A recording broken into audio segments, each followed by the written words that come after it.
What's up guys, I'm Gunther Oka and we're going over the Liquid Force foil tutorial. We're gonna be trying to give you guys the best tips and tricks that we can to ease the learning process of getting on a foil. Our first topic is how to drive. The first two tips are gonna be when you're starting with a new foiler, you're gonna wanna start at a really slow speed and also with no weight in the boat. You can see the platform's out of the water. We wanna start with as little weight as possible. Now that we've drained all the weight out of the boat, we want to check in our mirror to make sure that our rider is either on the left or right side of the boat. From there, we want to put the boat into gear and get them up at a slow speed around 4 to 5 miles an hour. Once we see that they're comfortable, we can then engage the throttle to full speed around 10 to 11 miles an hour. Once you've gotten the rider up to full speed, you can then turn the boat into them to help soften the wave and give them a little bit more room to play.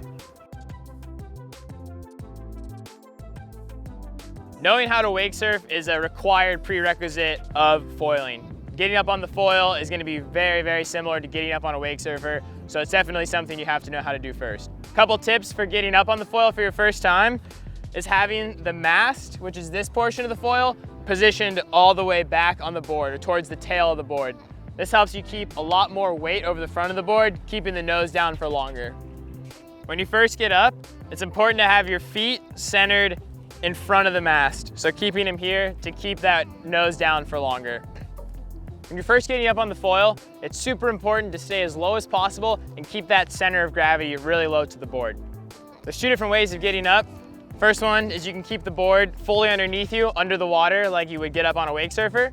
And the second is actually grabbing the board, holding it with one hand and the handle in the other to help keep the board to your feet as the line gets tight. Once up and riding, the rider needs to steer themselves out to the side of the boat to avoid the prop wash from the center of the boat. From there, when you're up and riding, as you apply weight to the front of the foil, it'll drive the nose down, and as you apply weight to the tail, it'll lift the foil up.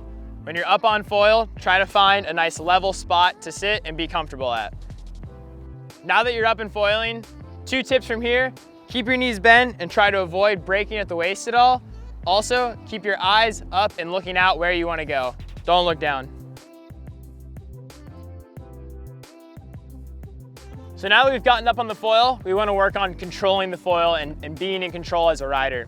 I recommend starting on a long wakeboard line around 75 feet. This keeps you clear from the initial rollers in the first wave and gives you more freedom to play back and forth. As you work your way out to the flats, begin to feel how the foil works in response to your feet. Fly it up and down by transferring that weight forward and backward, allowing the wing to rise and fall. From there, as you begin to steer the foil, really utilize your upper body and pushing your hips from left to right. Try to avoid using your toe and heel movement like you would on a wake surfer or a wakeboard. Just like learning anything new, there's going to be some falls that come along with it. Be sure to cover your face and head when you fall, and even hold on to the line for just half a second longer to clear yourself from the foil.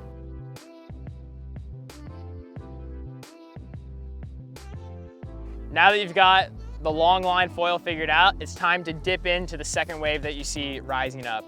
It's gonna feel really foreign at first, but it's really important that as you come into the wave, you will feel the wave pushing the foil up. You need to compensate by leaning over the front of the board and adding weight to the front foot.